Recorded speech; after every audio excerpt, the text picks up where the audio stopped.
The views, comments, stories, and opinions shared within this podcast are our own, or those of our guests, and in no way represent the views of the companies, associations, or organizations that any of us may work for or represent.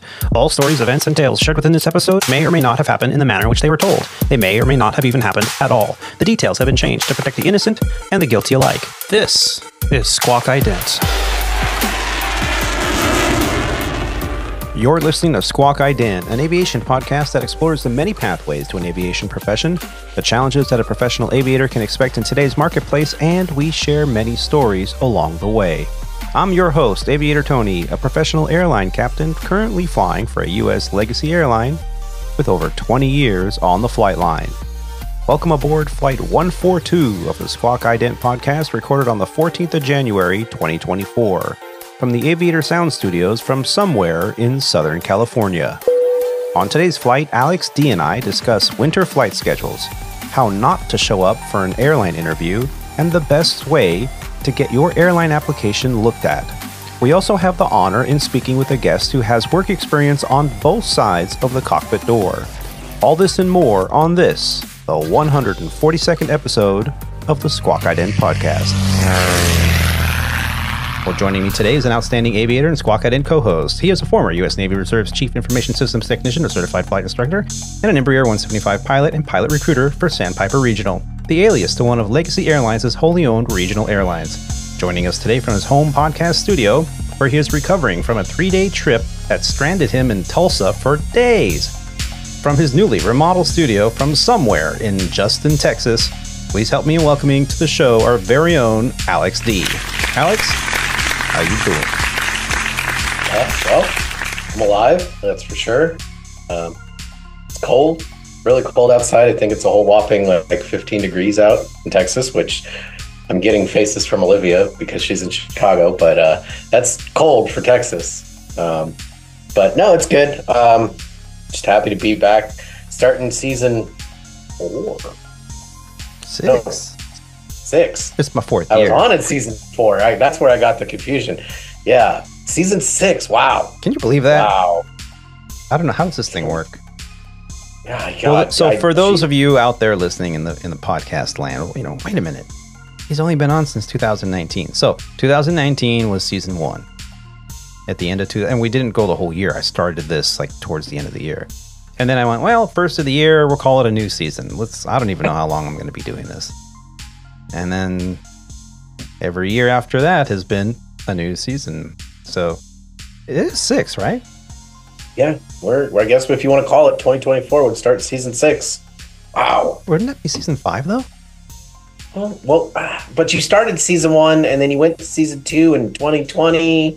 Season 21, season 3, 22, season 4. Yeah, 20. Yeah. 5. Yeah, I guess. Wow. Man, we've been on the air a long time, bro. Yeah, except we're getting crushed in the ratings.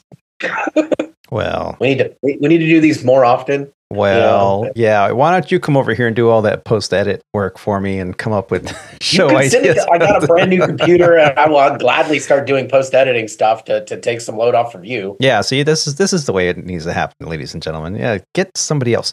Oh, wait a minute. I sound like a freaking airline manager. Let's just contract out the work to everybody else. This is what we're going to do. All right. We really need a Liz. I think a Liz would help us out tremendously. Yeah. Yeah. Well, I'm nowhere near close retirement, or neither are you. So, Captain Jeff, if you're listening. Yeah. Hey, we could put that out to Captain Jeff when he retires. We'll gladly accept a Liz-like he position. Retired, my friend. His birthday was the day after mine. No shit. Yeah, man, where have you been? That shows how long it's been since I've listened to podcasts. Yeah, really. Yeah, well, we've all been very busy, ladies and gentlemen. Been very busy. I barely listen to ours anymore. Oh, I'm offended. As I should be. Well, look, I've been busy too. That last episode we just recorded is still sitting in my to listen. Okay, yeah, we're gonna have to talk. The HR department's gonna contact you soon. We're gonna start talking about do I need to turn this shirt in? Is that what it is? Yeah, maybe. You might need some recurrent training there, buddy. Some Captain Charm school or something. No, but we've all been busy. I've been busy. On the last show we talked about the TDY and how that works, and how I ended up in the other side of the country, really, in DCA for the month. And then for February, I don't know what my schedule is, but January, I've been on short call reserve. Now, let me explain this to you, Alex, because you guys don't have short call, long call, do you? Yes, we have long, short, and airport standby. We have all three, my friend. So I know how it works. See, we don't have airport standby, but we have line holders that sit at airports for 3 and 4 hours in between sequence trips and things like that. So they're called line holder reservists. But anyway, so no, we've all been busy. I've been on short call for January. My short call ended at 4 p.m. tonight. I had a Zoom call with some of my cadet mentees and Olivia. We're going to introduce her in a minute. She was part of that.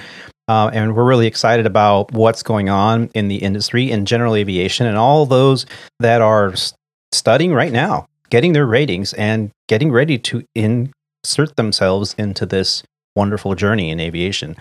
And we're going to talk about that a little bit later in the show.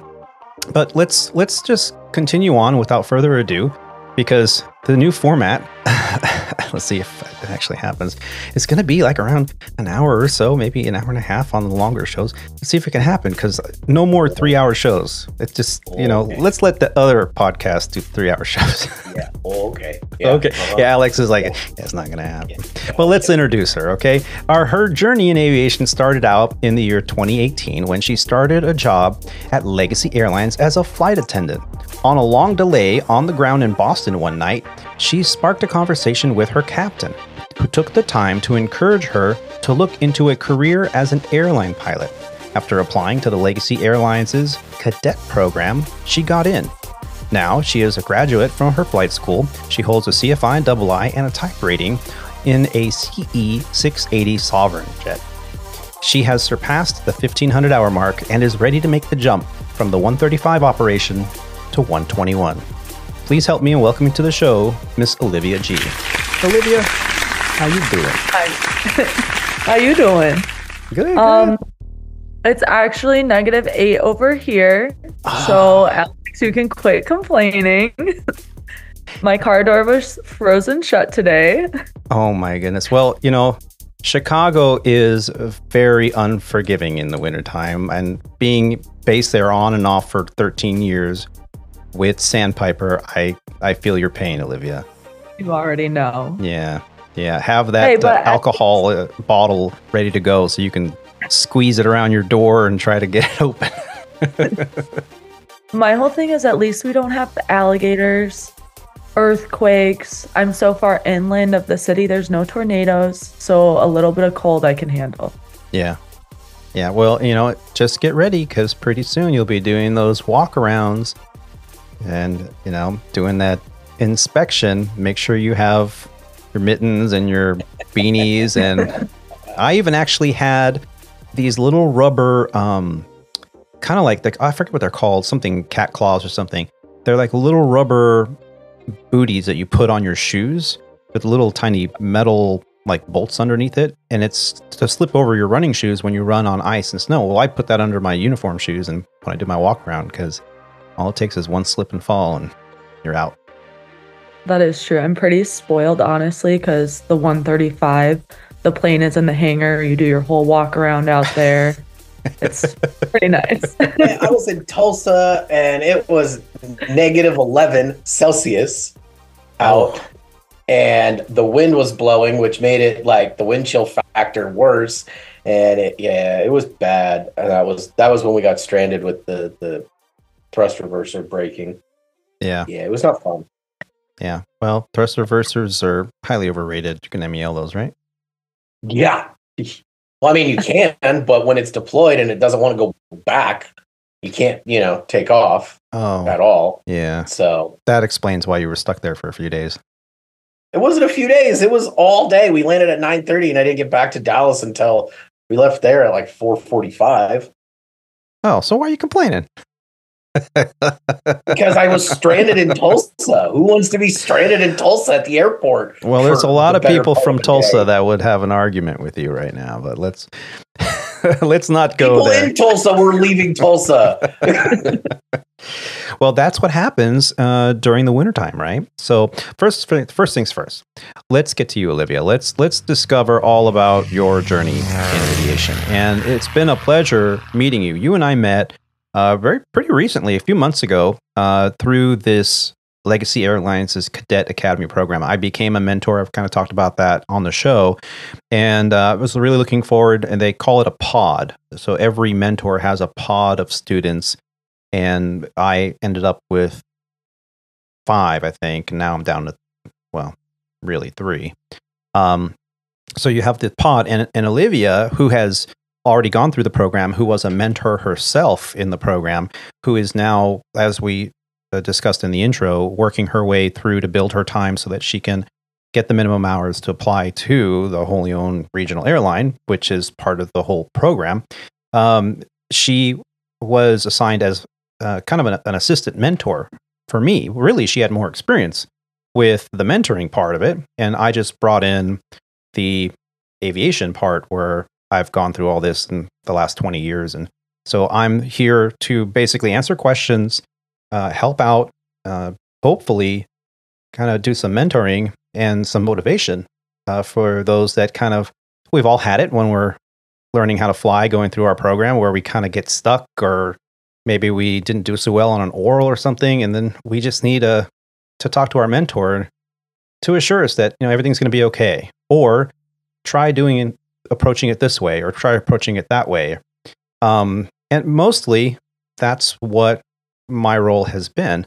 And Olivia has been fantastic with helping me navigate this whole program, because I'm very new to it. And Olivia, I just want to say right off the bat, thank you for all your help. Of course. Yeah, it was just a little bit different this year. The prior years, we didn't have like a pod leader. So I think that having you come along and share even more knowledge, because I feel like I'm that bridge of, I was just in that seat and you're so far from the seat that they're in currently. You bring a different aspect of the mentoring. Yeah. Yeah. And it's been an interesting journey. Obviously, I can't really talk about the specifics of everything that my pod has experienced, but I can say that in general, a lot of the cadets that are selected into the program are very much prepared, ready to go. They have an idea already of what's expected of them. The program helps bring that all out. But there are always those in any program that are going to have a hard time. And some really have a hard time because the attitude is just not there to take the bull by the horns and take responsibility and say, hey, you know what? I did mess that up, but I'm going to study a little harder.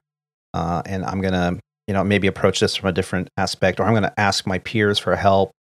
Those are the ones we want in the training center and in the training environment. And then there are those that just are so easily ready to blame everyone else and not own up to responsibility. And I think those are the ones that don't make it through. So Alex is raising his hand because he and I have had a little bit of a discussion about this already. Okay. Because Alex is in pilot recruitment. So Alex has seen a little different side of this. And he can't, again, talk about specifics. Obviously, there's a lot of NDAs that have been signed, but he can discuss the generality of what he's seeing. And what are you seeing, Alex? With the Legacy Airline Cadet Program versus the regular cadet program that the wholly owned run, when we get one of the Legacy cadets coming in for their interviews, it almost seems like they have this arrogant, entitled, that the job is theirs and that they don't really have to try, and they bomb the interview terribly. And then they wonder why that they bombed it and they're not getting hired. On occasion. Yeah, okay, I'll give on occasion. But so what do you mean, Alex, when you say that, I'm kind of hinting towards, allegedly and, in generalities. In generalities, yes. What are you hinting to? Are you saying that there's kind of they're not prepared and they have a little bit of a chip on their shoulder? And this is obviously a generality because not everybody can be like this. Or would you say that you're seeing it more often than not? If we're talking generalities, I'm seeing it more often than not. Okay. And it's disheartening because you've got these kids that are throwing themselves into debt for going through a flight training, and Olivia can probably speak to that it's a tough pill to swallow just to get into the door, regardless of if it's through the Legacy Airlines Cadet Academy or on your own. It's $100,000+, and you would think that these kids would come with a little bit more, I wouldn't say gusto, but a little bit more excitement, a little bit more like I'm showing up to a job interview, This wasn't me, but this was one of the guys, and this is a specific that I can talk about because it happened. And they had to ask the guy, he was a Legacy Airlines cadet. They had to ask him to leave and come back for his interview because he showed up in a good pair of jeans and a polo shirt. Okay. To a airline interview. Well, it's not Virgin America, or at least the once Virgin America, where if you wore a tie, they'd cut it off of you, and you're like, "Hey, my grandpa gave me that tie." So yeah, I can understand how those mistakes can happen, especially when you're young. But you should be prepared. You should come ready for an interview. So what I'm getting from what you're telling me is that maybe there's an attitude of the job is mine, and I just have this interview as a formality. Which are you saying that's not the case? Nope. Okay. It's still what people fail to realize in the Cadet Academy program is it's a guaranteed interview, not a guaranteed job. It's a guaranteed interview. And that's the point that doesn't get stressed, is it's still an interview. You still have to wow us. You still have to, pass your tech knowledge, and you still have to pass your HR side. Mm-hmm. So if you're not going to do that, then why are we going to hire you? If you're not prepared, you're not going to get it. In other words, it's a guaranteed invitation for an interview. Right. Not a guaranteed pass. No, not at all. And the big thing that really, I would say, irks me about all of it is the fact that if you do just a little bit of research or just a little bit of Googling, you can go out there and there's websites, because I used it to get yourself the internet gouge for not just our company, but all the other airlines out there. And it may be just as simple as getting questions, but that's the cheap version. There's some that are out there that will go through your logbooks and audit your logbooks and give you a mock interview for that airline that you're going to go interview with. I mean, you'll pay upwards of $600-$700 for that. But I mean, if you're really serious about getting a job, why would you not put forth a little bit of effort? Yeah. So you still think as a recruiter that interview prep is very valuable? Oh yeah, 100%. And that's why I said the simple one of what is it, airline interviews or aviation interviews? I forget what it is. Olivia can probably answer it because she's probably looked at that website. If she hasn't, she needs to. Well, I will definitely be looking at that website. I forget if it's airline interviews or aviation interviews, but I want to say it used to be, and I looked at it recently and I was like, oh, they upped their prices just for that. But it used to be $30 a month would get you access to 5 different airlines so that you could pick and choose, which airlines you wanted to look at, or you could do $20 a month for one airline. Now the prices have gone way up, but it's definitely worth it because it does give you the technical aspects, the gouge that's out there for us, not just us, but SkyWest, Republic, Mesa, Southwest, American, United. There's all the different airlines have their gouges out there. Yeah. So yeah, I just looked it up while you were saying that. I'll put a link in the show notes. Aviationinterviews.com. According to their website, they help prepare you for an airline interview, both for pilots, flight attendants, actually, and dispatchers as well. They've helped 207,000 plus aviation professionals prepare for their interviews, increasing your chances of being hired. And from their homepage, you can read what employers are asking in their interviews. So there's a little questionnaire that you answer, and they have 993 pilot study guide questions ready to go and 273 flight attendant study guide questions as well. So it's not just for pilots. Any kind of airline job for flight crew or cabin crew or even dispatchers, you can be 100% better prepared if you take advantage of some of these services that are out there. And it sounds like the people that, well, I'd say from a kind of a personality perspective, right? Because that's what we do when we're looking to hire somebody. You've said it before, Alex. The main thing is this potential employee an asshole? That's really what it all comes down to. If I'm going to fly a 4-day trip with you and you're going to sit next to me in a phone booth size cockpit or flight deck or whatever you want to call it, at the end of the trip, am I going to want to text you sometime and go out and have a beer? Or do I hope I never see you again? And that's really what it boils down to. Yes, everyone can pretty much pass the technical knowledge you've been preparing and studying, and that kind of stuff has nothing really to do with personality. One could argue that how prepared you are does, but if you've taken the time to do the interview prep, you're going to be prepared and in the right mindset. That means that you really want this job and you will do the work in order to come prepared, like for every single flight. Or do you walk in with your flip-flops and your cut-off jeans and your tank top, get your sunglasses and be like, yeah, I'm here for my interview. Yes, I have heard of that happening in the real world. And no, they didn't get the job. And you don't want that reputation. So yeah, Alex, thank you for that heads up. At first I was worried. Sorry, can I also play a little devil's advocate here? Because I completely understand what you're saying and I'm not trying to dismiss it. But do you think it could also be that there's such a shortage of pilots?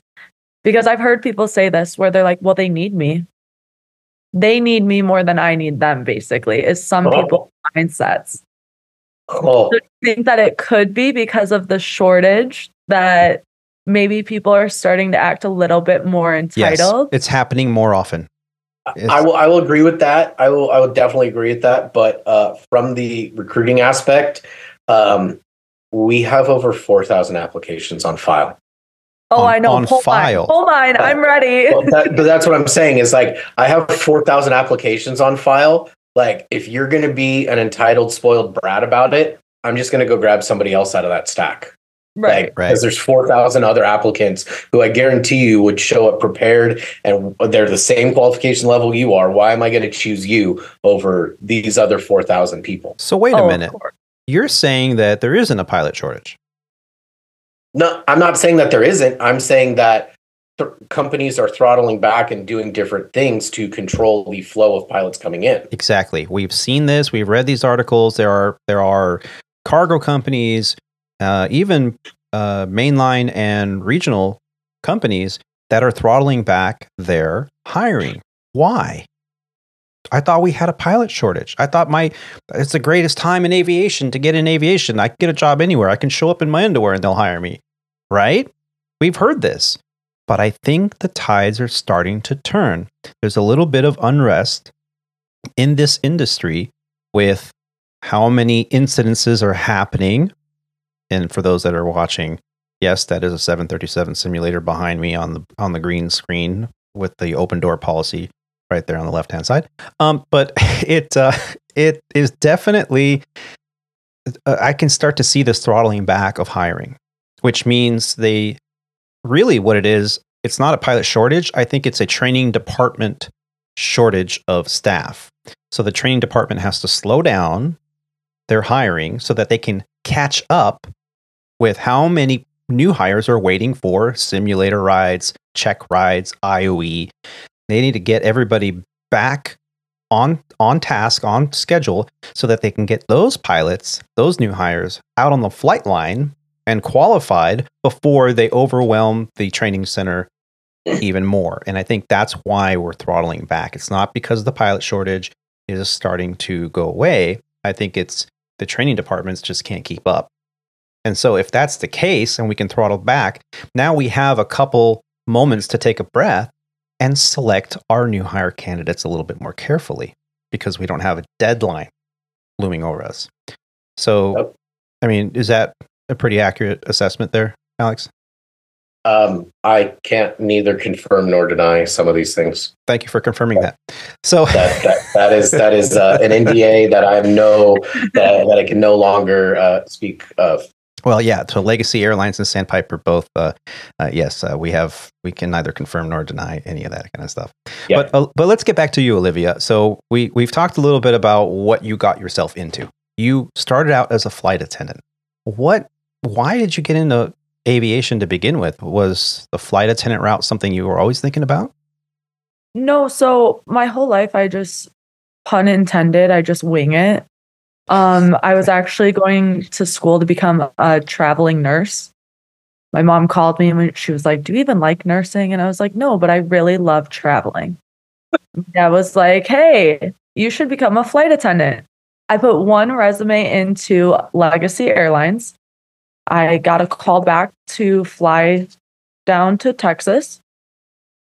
And I was so confused. I didn't know how competitive aviation was or the field was, because when we walked in, they were like, "Congratulations."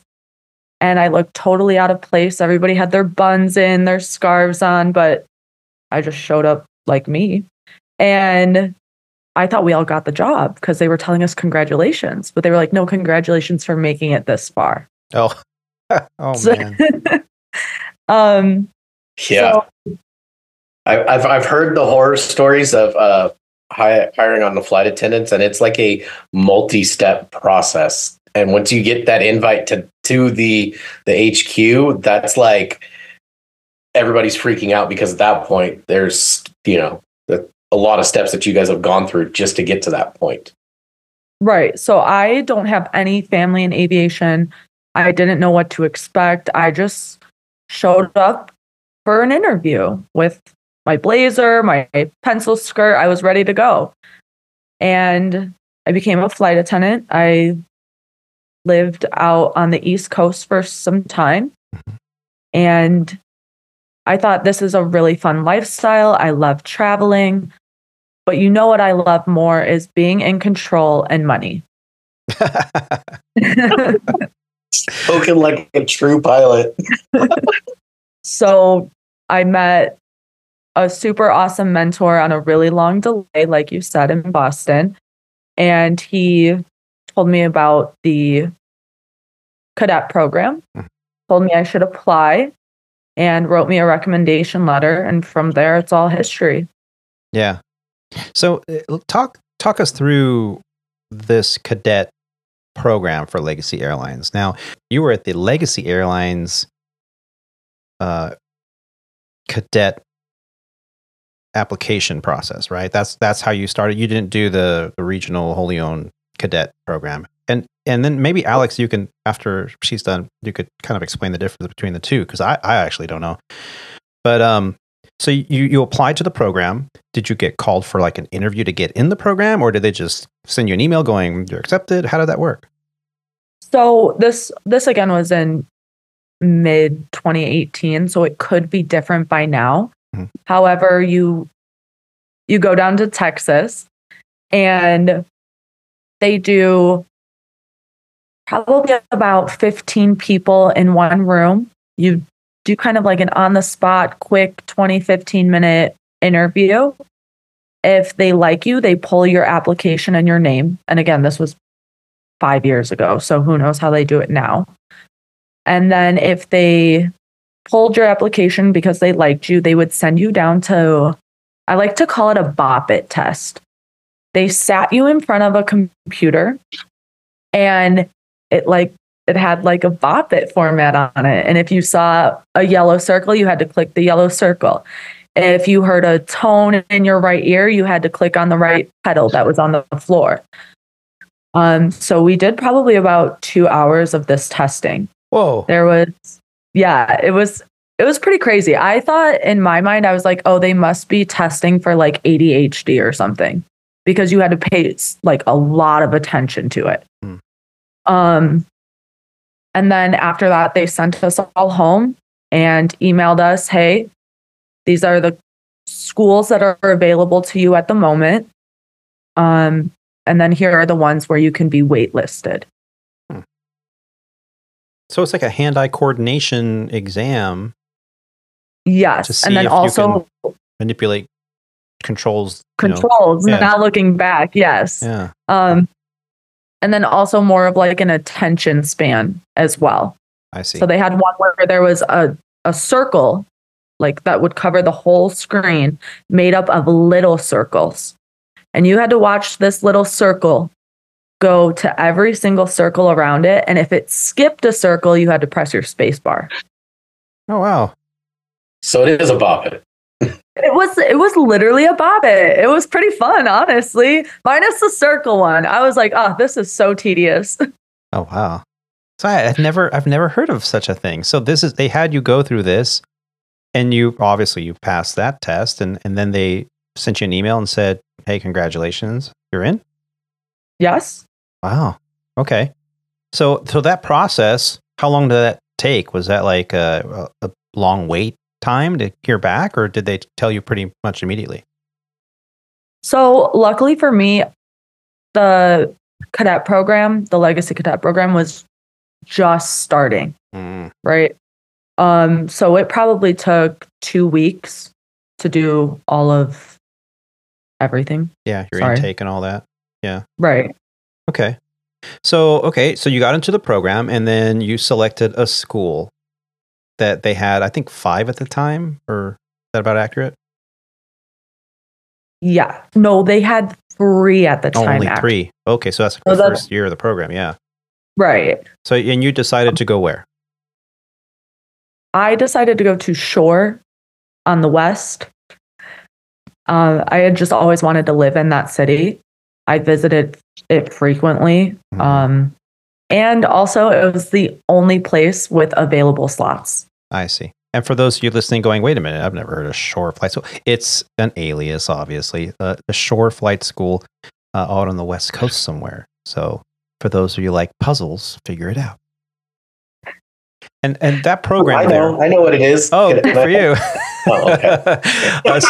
So the program, I'm taking it kind of like it was what many refer to in the industry as like a flight farm, where you go in Part 141 and you kind of every day, 5 days a week, you're either doing classroom and flight training, or double up on classroom or double up on flight training. Is that what it was like, or was it anything different? So that's correct. We did 6 days a week, though. Oh, wow. We would do 1 hour of ground every single day and then a flight as well. Okay. So we were there for a total of, give or take, 3.5 hours, 6 days a week. I see. Damn. Yeah. And it's a commitment, you know. A lot of people that have listened to the show or that have thought about getting into aviation, that maybe got their private pilot license through a Part 61 operator, like a King's School program or something, where they're doing all their ground school online. And then they show up after they do the lesson plan. They print out the lesson plan for the instructor. They go up in the Cessna 172, and you go and you learn how to look at a 6-pack and do some touch and goes.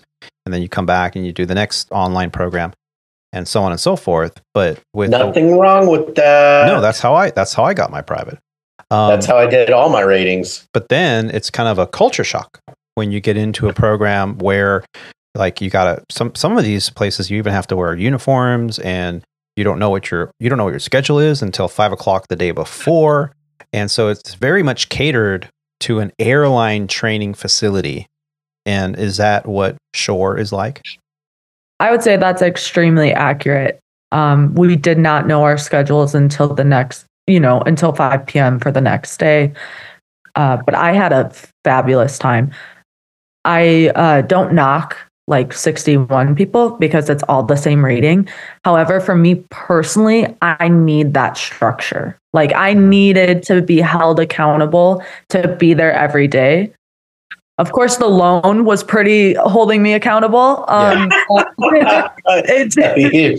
also helped to have, the schooling aspect of it, of like holding me accountable. Yeah. The financial burden that it takes to be a pilot at this level is definitely something that keeps a lot of people from doing it and following their dream, and they end up settling for some other job and some other career. And we've talked about this for years now on the show, on how expensive it is, and there are ways around it. And you don't have to do it all in 10 months or 12 months and, go to one of these programs where you're at a flight farm and you're there every day. You can do 1 day a week, maybe 2 or 3 times a month. Anything less than that is probably financially a detriment, because then you've got to catch up every first half of every lesson because you don't remember what you did the night before or the couple days before. But these programs are really catered to get you through as efficiently and as quickly as possible. Now, the cadet program, other than say, congratulations, you're in, and here's a kind of school you have to go to in order to be qualified for the program to eventually get invited to an interview, was the cadet program, did it benefit you in any way other than kind of pointing you in the right direction? Oh my gosh. It's been 5 years and I have some of the best friends I've ever made there. I still talk to all my instructors. I think it really benefited in like the growth aspect as well, because I never went away to college. So this was my first time on my own, I was 21. Your college experience. My college experience, exactly. I was 21, so I was like an adult, but I had never experienced like that level of growth and freedom. Yeah. I think it really helps like with people skills, with managing your time, you're managing your money, especially. Yeah. Because when you're in this program, you can't have a job because you don't know your schedule for 6 days out of the week. Yeah. But I think the best outcome was definitely the long-term lasting friendships I made there. Yeah. We used to call that networking. You remember that? Oh. Networking, where you go on like Vistaprint and you print out like 300 business cards with your name and I'm private pilot, aspiring airline pilot, and then whenever you'd meet someone in the industry, you'd be like, hey, would you write me a letter of recommendation? And you'd hand them your little printed business card. Things have changed a little bit. Networking is now more branding, LinkedIn, marketing. But yeah, it's definitely something that is crucial in this industry, because I have said it a million times, right, Alex? You never know who you're going to meet, and your instructor today might be your chief pilot tomorrow, or your student today might be your, director of flight operations at your future career, who's everybody's boss. So yeah, it's so important to learn and develop your skill set, not just in the aircraft and in aviation and in aerodynamics and weather and all these systems that you have to learn. It's also important to develop how to get along with people. One of the biggest questions I used to ask everyone that I interviewed at the end of the interview was always, how do you deal with conflicting personalities on the flight deck? And the reason I asked that question is because after a long career, over 2 decades, on the flight line, I can tell you that I've seen some pretty messed up things. Some people that have had no business being captains, or they had no business being around airplanes, because their personalities were just horrid and unsafe and just downright, they were assholes. That's, at the end of the day, that's what it was. And so it's so great that the programs now develop the skill sets needed to handle those situations and to learn how to really talk to people that are different than you. We'll be right back right after a brief message from our sponsor.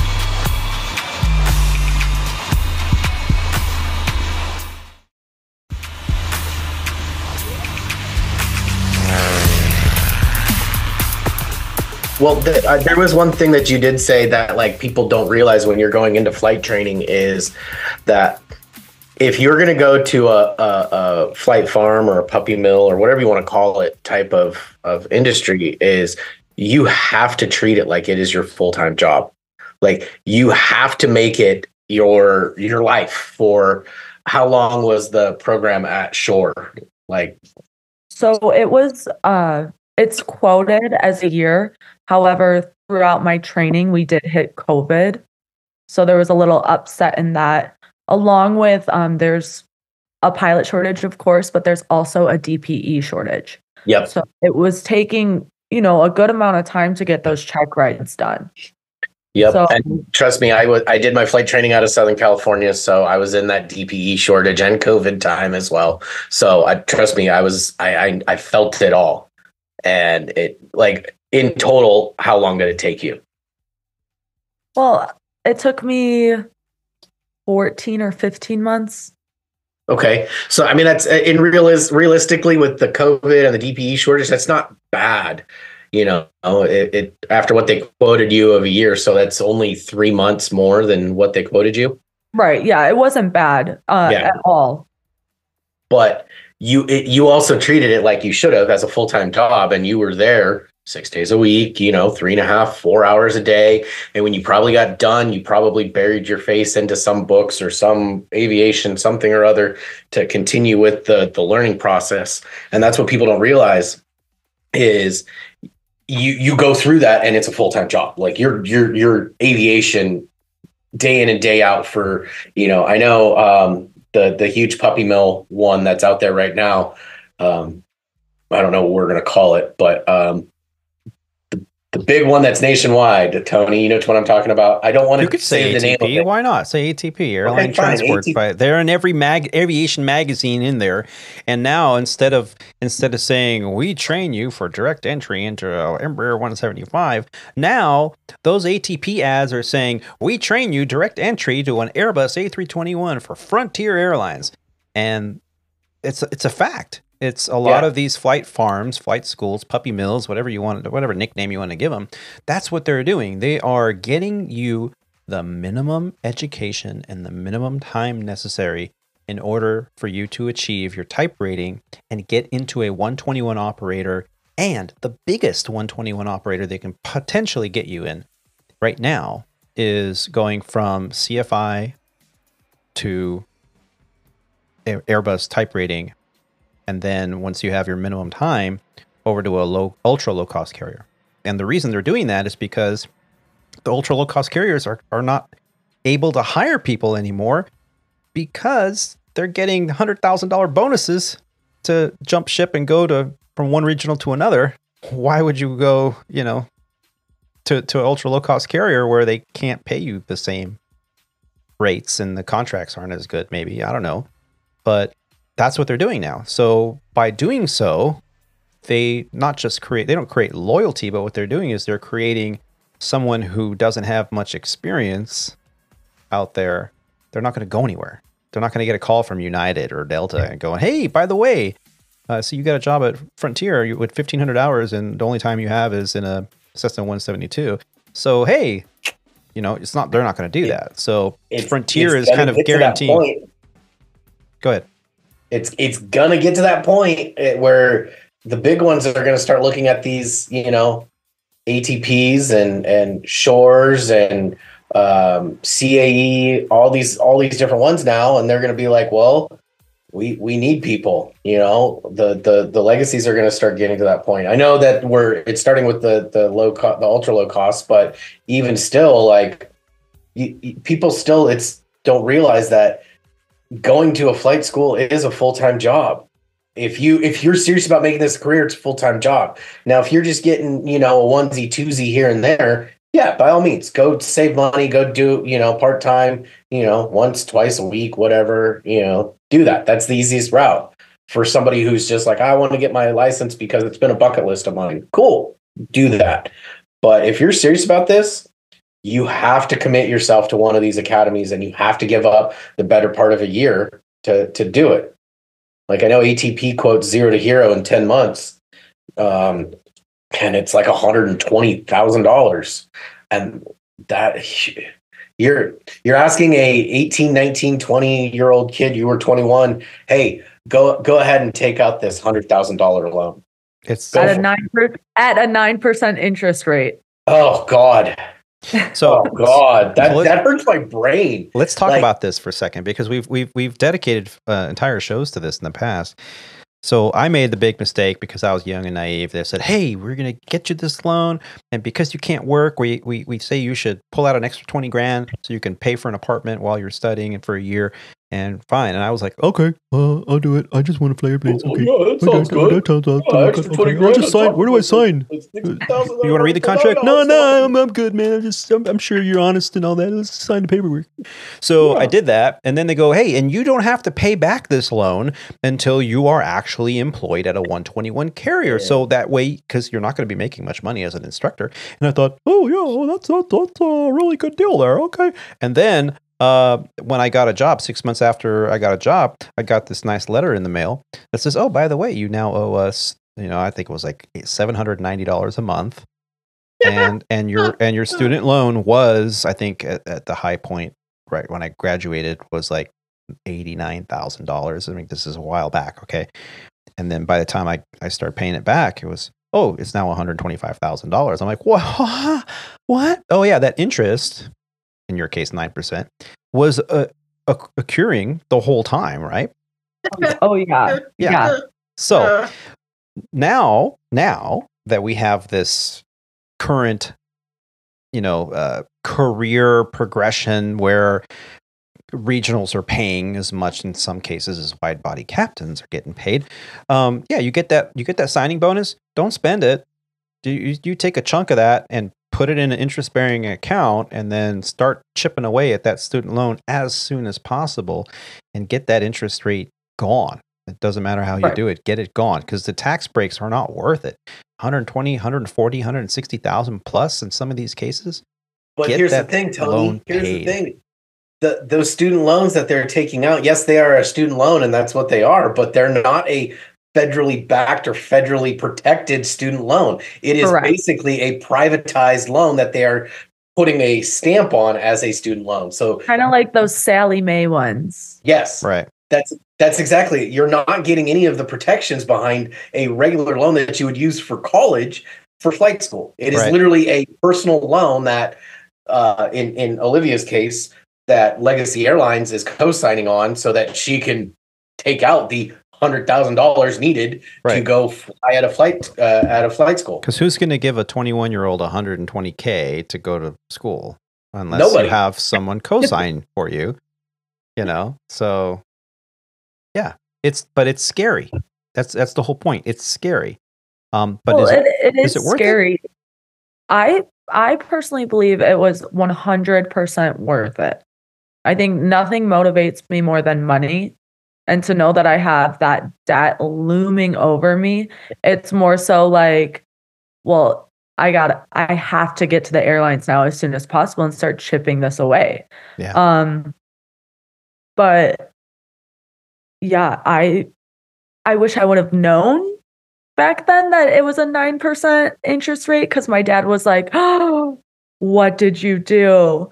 Yeah. But it all worked out in the end. And it will, because you're in a good spot. It will. Yeah. Yeah. So don't sweat it. Say that again, Alex. He said, "Don't sweat it. Don't sweat that loan. It will work out." And with the stuff that's in place from all the airlines at this point, whether it's Legacy or Sandpiper or whatever, there's bonus money being thrown around so that you can basically help pay off that student loan. Yeah. Right. Yeah. And then the whole government, we're going to pay off for student loan debt, like you mentioned, doesn't count. It's not a government backed loan in most cases. It's not. So be careful. Make sure you read the fine print. Don't do what I did. Oh, okay. It sounds good. But it is worth it. I mean, look at me now. I've gone through my trials and tribulations in this career, in this journey in aviation. And in the end, I think it was definitely worth it. That student loan that originally was promised to me quadrupled in size in one way, shape, or form. I've dealt through multiple downturns. I've gone through economic and fuel crises. I've seen furloughs. I've received my own furlough notice in the mail. So, I mean, I've lived through some of this, and at the end of the day, it's still worth it. It's still a career worth having if you have the passion for it and you don't feel like you're entitled to it. So, yeah, I will say too, like, not to brag, but I think I am a little mature for my age, especially when I started flight school. A lot of, you know, 18, 19, 21, 22-year-olds are not willing to give up that weekend at the bar. You know what I mean? Whereas I had already had a big girl job. I was a flight attendant. So like I knew what it was like to skip out on the weekends and work all weekend and only have like Tuesday, Wednesday off. That was an easy transition for me because I had already been living that. And I think what a lot of people don't understand is that there's nothing really cool happening out there anyways. Just stay home. Yeah. Especially at that age. You know what I mean? Yeah. Well, you know, you've gone through the program. You became a flight instructor. You spent how long flight instructing? About 12 months? I spent about a year. About a year. Yes. Okay. And then you decided not to finish up your time being a flight instructor. You decided to take the jump into the 135 or the charter operations. How did that process work? Were you just looking for work out there and found it, or how did that? So, California, as you know, is expensive. And my instructing job paid me very minimal. So it was going to be very hard to keep paying rent, especially when my partner had moved on to Sandpiper. So I started putting my resume everywhere in Chicago. And like you said before, making good impressions on people helps out. So I reached out to a assistant chief pilot friend who was under that 135 company. And he said, send me your resume. Can you interview next week? Nice. I said, of course. So it was really just a transition to get back to Chicago. However, it was a good transition. I've enjoyed my time. It's not ideal, but it works and it's turbine time. So yeah. So, and how is flying to Sovereign? You're dealing with Chicago weather. Has it been kind of a hairy few years of flying into weather, or what's going on? I mean, I love her. She can land virtually anywhere. The winters aren't that bad. And essentially what people on the airline side don't realize is we're flying into those smaller airports. So there's not a lot of traffic in and out of them, whereas you're going to be holding for 30, 45 minutes to get into Atlanta. We're going just south of that, where nobody else is going. So we get right in, right out. The airports are pretty well maintained.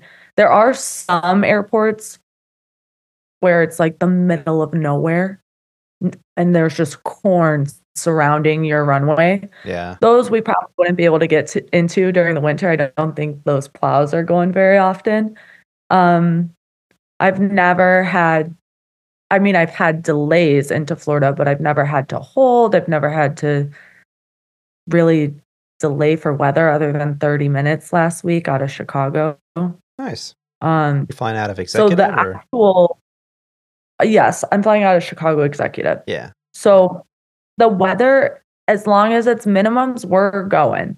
Yeah. Above minimums, I'm sorry. Yeah, minimums were better. Yeah. So that's great. And as we mentioned in your intro, you've now gotten to that magical number. What's next? You've submitted your applications, you are ready to go and just wait for that interview? Yes. So I submitted my time on my airline apps. I called a recruiter from Sandpiper, and now I'm kind of just, like Alex said, I'm just prepping for the interview. I'm getting all the gouges from all the people who went to shore with me.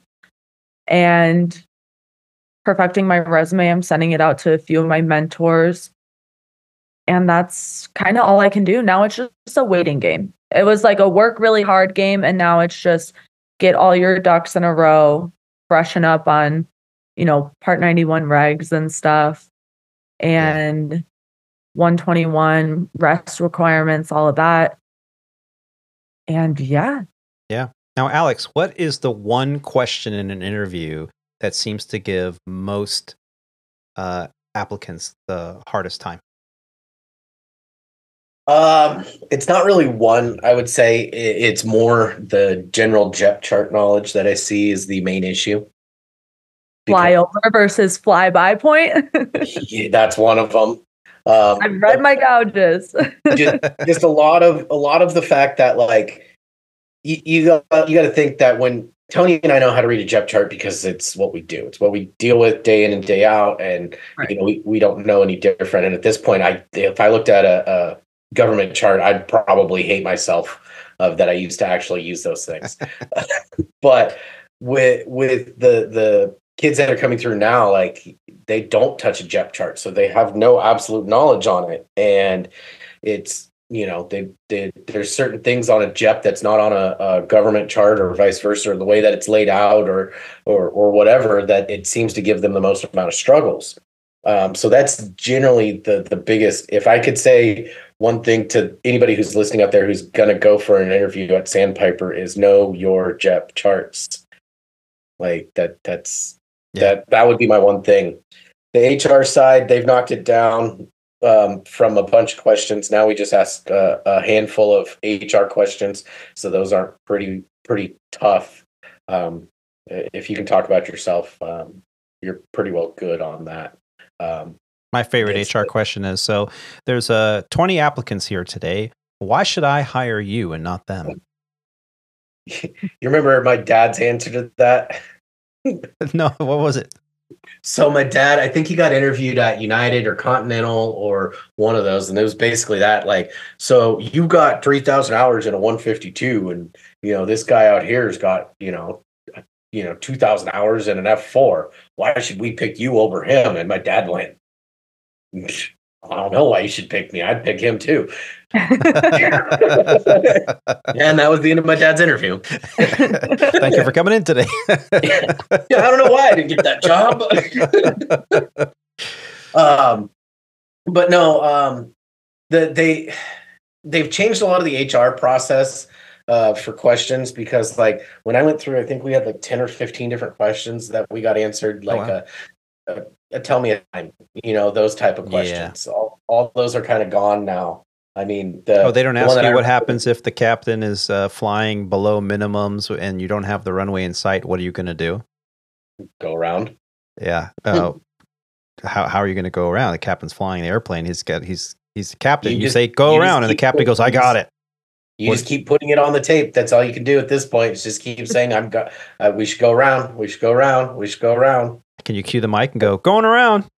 Yeah. Like now it's like everybody knows ATC. Say the FO just said he's going around, but they landed anyway. Something's going on. Yeah. But like a lot of those went away. So the HR side for our company is, I would say, fairly easy in comparison. But I mean, it's fairly easy in comparison just because a lot of people were struggling with those questions. Like hey, you show up to the airplane and the captain's got, smells like alcohol. What do you do? Hey, where's mine? Yeah, right. So those questions have gone away.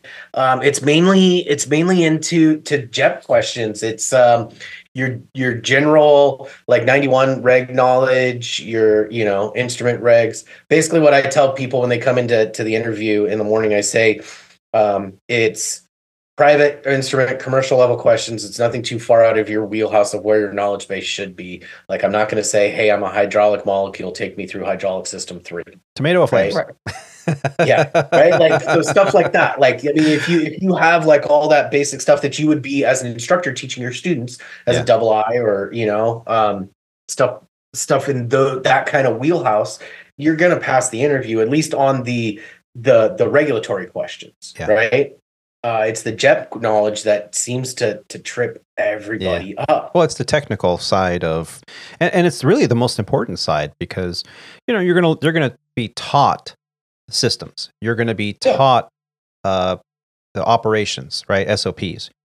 They're not going to sit there and spoon feed you how to read a JEP chart. They're going to assume you know that. They don't have time to teach you how to read IFR flight plans. The flight plan, like the company flight plan, they'll teach you, but like how to read an approach plate, they don't have time for that. You should come prepared for that before the interview. You need to know how to read JEP chart. And I think with ForeFlight and everything, that's gotten better.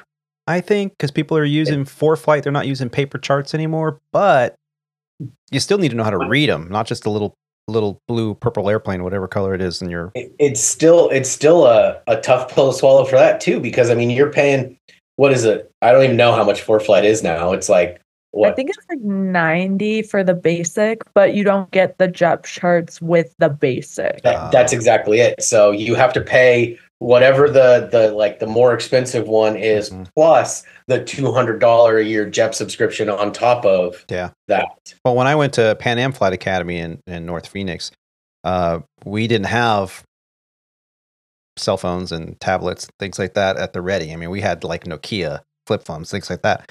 But we had to, part of your student loan was, a portion of it was going to your annual student pilot subscription to Jeppesen, because that's what the airlines used. So I had to have my little leather bound Jeppesen binders and ready to go, and my little post-it notes so that I can turn immediately to the 10-9 page at my home airport, that kind of thing. So yeah, it's definitely worth a couple extra $100 a year to have that. And you don't need to have the paper, but you should definitely have a subscription, because your interview is going to be predicated mostly on that. Well, not only that, but I know when I interviewed with, well,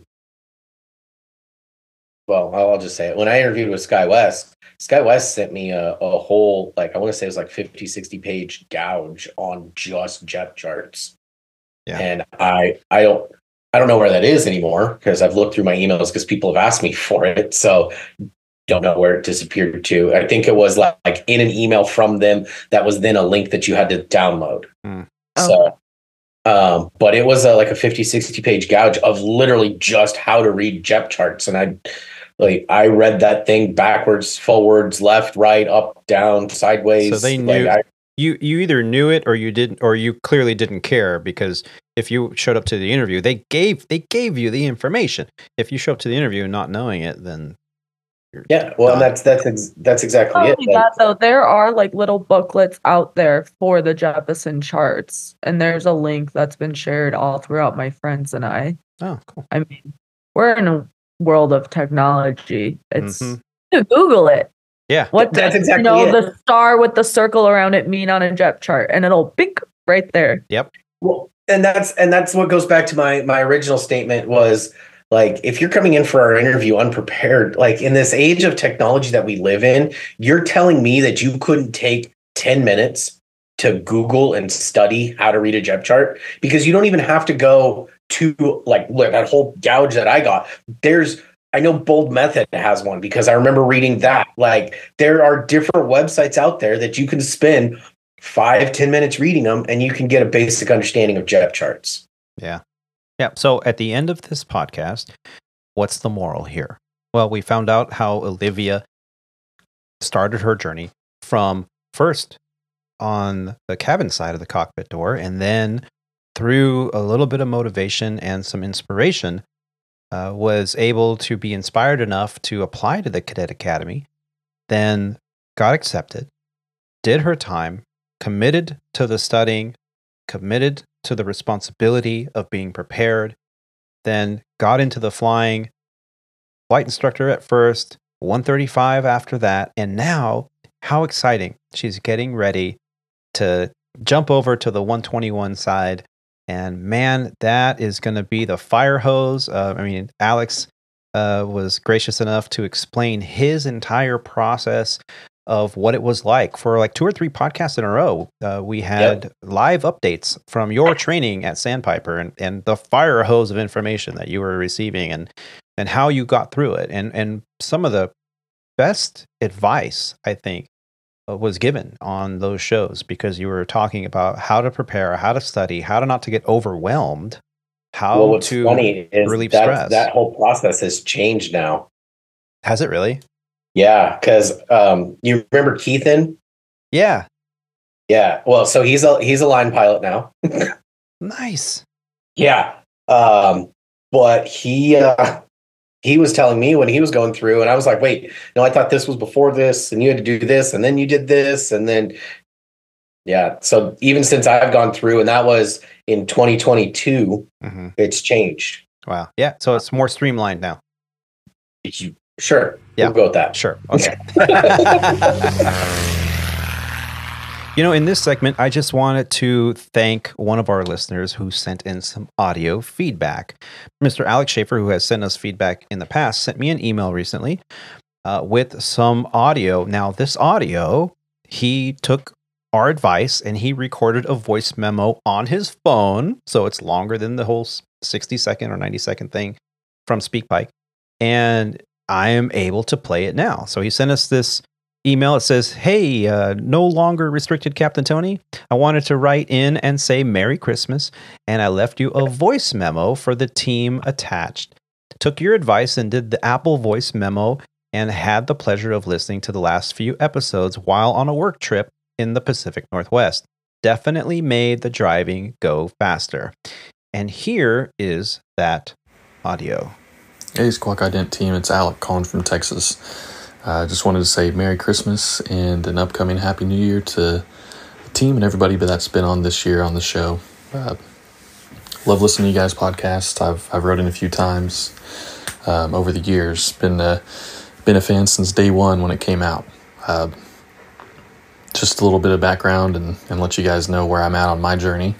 I got my 1,500 hours back in early November, and I live here in the DFW area. And you guys will probably love this after one of your previous episodes, but I actually work out in Rome, Texas. So one of those fun things. Hopefully your geography is not too messed up finding that one on the maps there. But kind of need some help from you guys and maybe some advice. I've applied to all the regionals here, and the only one that I've had any luck in getting reached out to is one of the legacy wholly owns based out of Charlotte. I'd love to get to one of the legacy wholly owns that are based here in DFW. So I know Alex is a recruiter for one of those wholly owns, and was hoping maybe I could meet up with him and chat and see if there's any way I can get my resume to the top of the stack. So I'm hoping that maybe things can be worked out in the next few months for me. I interviewed with FlexJet earlier this month and actually got offered the job. But before all the paperwork could get figured out, they decided to up their minimums to 3,000 hours. And so now I don't know if I have a standing offer. They're waiting to get back to me on that. So, and then just another quick update. Earlier this year, I wrote in and talked about getting into the Gulfstream 4 right seat program here in Dallas. And I went ahead and did that. And great experience overall. The G4 is a great aircraft for its era. Unfortunately, I was only able to be there for about 6 months before I had to hang up my hat, just with family. I've got 2 young kids now, and then also trying to be a CFI and work full-time as well. Just didn't fit in the schedule. So anyway, just wanted to write in, say thank you guys for just letting me listen and laugh with you guys on my work road trips, and just really enjoyed it over the years. Looking forward to next year's season coming out. Merry Christmas. So thank you so much, Alec, for not writing in, but I guess writing in and sending us the audio. I think we've answered a little bit of the questions that you've had, or we've answered the questions that you've had in regards to the airline app. You just update them. And I think Alex is just dying to respond to the audio. What advice can you give Alex? Well, with that, it goes back to what I was telling Olivia earlier. Just keep your app updated, number one. Number two, Tony, give me his contact information offline because he's close to me. He said he lives out in Rome, Texas. Wait, I thought Rome was in Georgia. Nope, there's a Rome, Texas. Dang it. RHOME. It's about 10 minutes down 114 that way from where I am. So send me his contact information and I'll gladly meet up with him. Yeah, just keep your app updated. That's the biggest piece of advice I can say. Don't try to rush through it. Just keep your app updated, and we will get back to you. I promise you that. There are things happening at the airline that I cannot speak about due to NDAs, but just keep your app updated. That's all I can say. Well, I know it's getting late, and we're going to stick to the new format, folks. We're an hour into this show, and I can't say thank you enough, Olivia, for spending the time with us today. Is there anything else you wanted to mention before we wrap it up? No, thanks for having me, guys. Yeah, absolutely. We normally ask a bunch of questions towards the end of the interview, and today was kind of a very casual way to get your journey in aviation out there. But I will ask two questions that I like to ask. The first is, obviously, doing something this complex and this intricate in terms of studying and knowledge base and retention of the knowledge and being able to apply it and everything, it's a lot of work. And it takes a lot of support from friends, from family, from those that have inspired you, from mentors. And if I could say, or if I could ask you, who is the one person that really made the most difference in this career progression for you, who would that person be, and what would you tell them? I would have to say my dad. Even though he has no aviation background or anything, but he was just my biggest cheerleader, my best support system. And I've already thanked him over the moon 1,000 times for just his sacrifice to my sister and I. Yeah. No, that's wonderful. Thank you for sharing that with us. It's true. No, it's absolutely it's honest, and thank you for sharing that with us. And thank you to your dad too, for helping support you. And now the last thing is, we all stand on the shoulders of all the aviators that came before us. And they've helped us along the way. Those with more experience than us have guided us. And now you are really doing the same thing and guiding those cadets in the pod that are working on everything from instrument ratings to commercial multis, and so on and so forth. And you're dedicating so much time to them. How important is it to you to give back? I don't really see it so much as dedicating time. I just like to think everybody is my friend. And I just like to think I'm an ear if they need to ever complain. And every secret is kept safe with me. So I don't know. I think volunteering your time is very important, but I don't really see this as super voluntary, Yeah. It's just part of it's more fun. It's fun. It's exciting to meet new people and have conversations, and I don't know. I just think it's really fun more so than it's volunteering. Yeah. Oh, so thank you for sharing that too. That's and Alex, you've gone through it all, and you're now a couple years ahead of Olivia. Do you have any advice for her on her journey that she's about to really, for her to take off, that she's about to embark on? Honestly, the biggest thing I can say is don't rush the process, right? Whatever goes on, whatever happens, whatever Sandpiper or anybody else kind of tells you to, just kind of take that and take it for what it's worth. Don't rush through anything, especially into training. Don't try to just get there, right? It'll happen when it happens. That's the biggest thing. It's going to happen. It's just a matter of when schedules and when everything else can, match up, is really what it is. But also enjoy the process, because it's your first time going through a 121 carrier.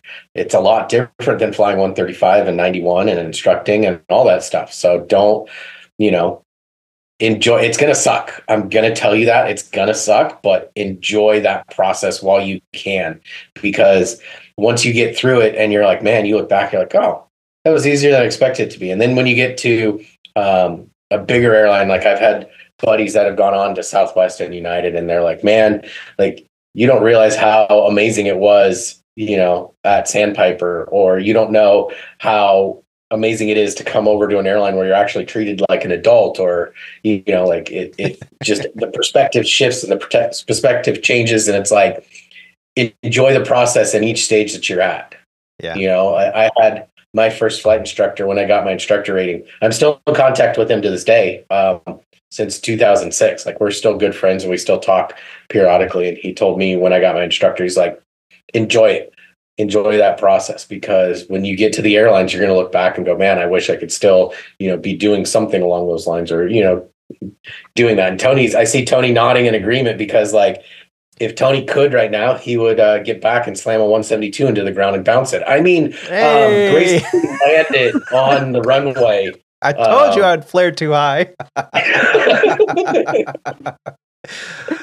So thank you, Alex. That would be my biggest piece of advice, is enjoy each part of each process that you're going through. Yes. Can I just say one more thing too? Is that like volunteering to be a mentor for the cadet program, it also brings me with so many opportunities, right? Like I would have never met you, and I would have never met Alex, and I would have never had this like fun little get together, Yeah, it's very true. So, you know what I mean? I think that the more things that you do, not necessarily looking at as like a volunteer aspect, but more of like a fun opportunity to meet new people.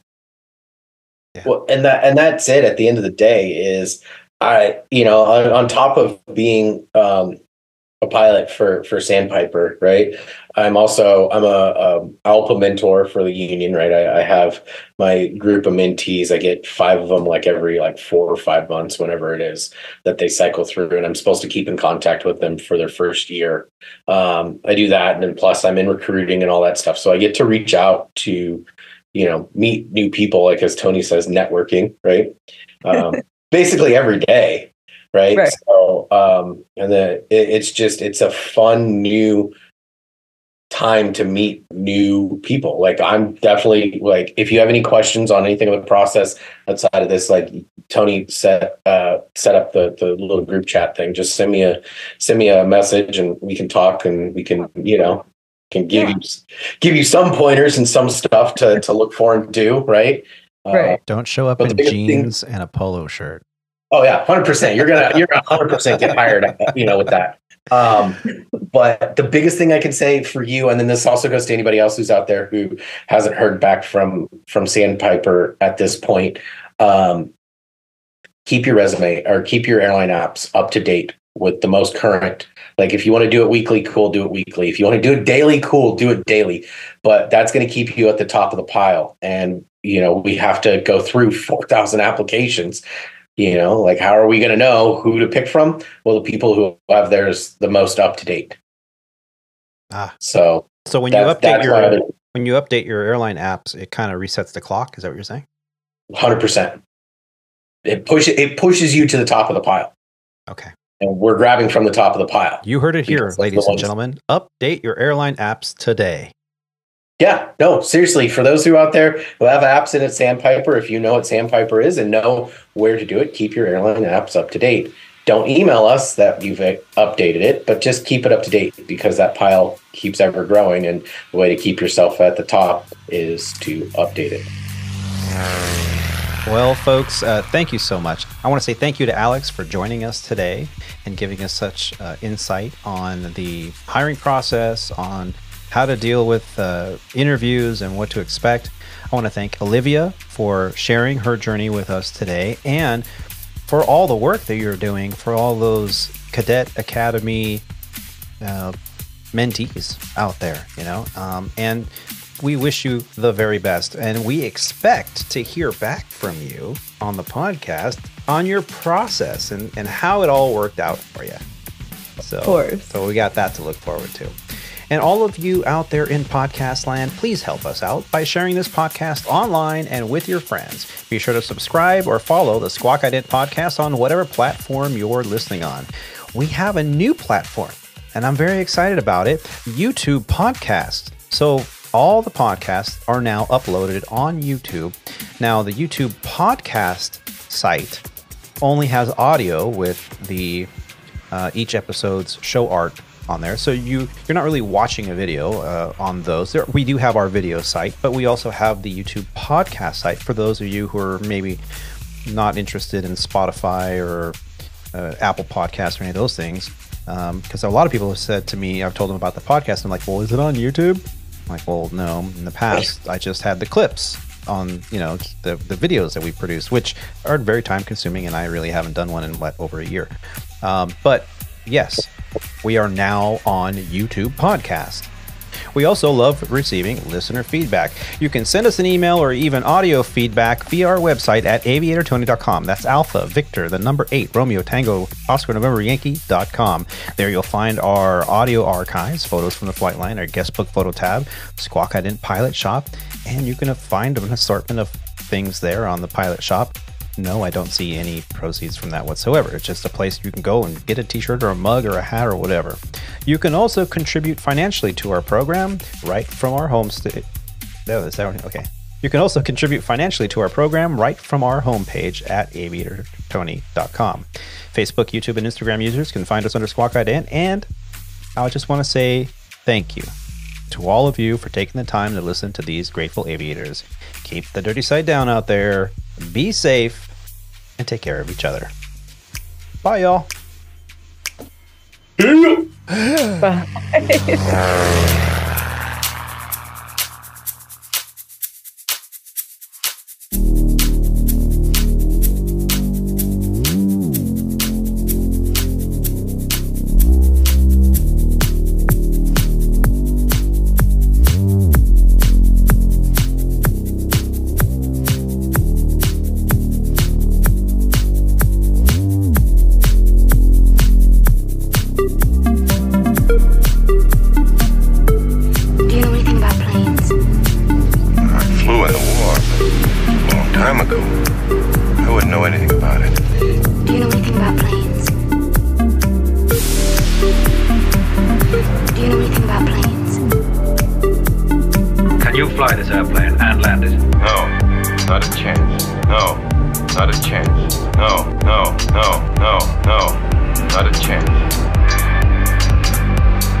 What's our vector, Victor?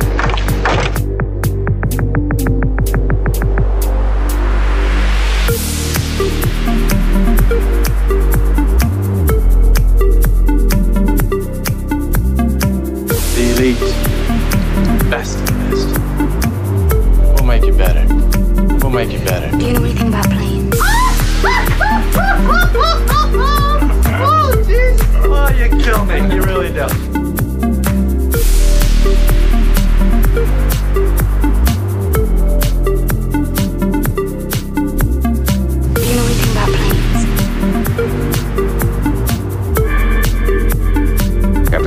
How soon can you land? I can't tell. You can tell me, I'm a doctor. No, I mean, I'm just not sure. Do you know anything about planes?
this plane and landed?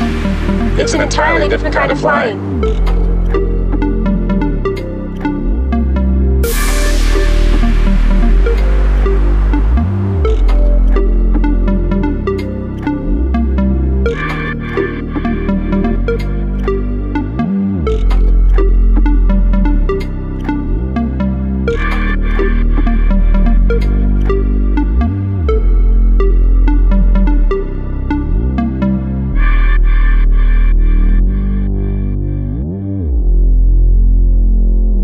Do you know anything about planes?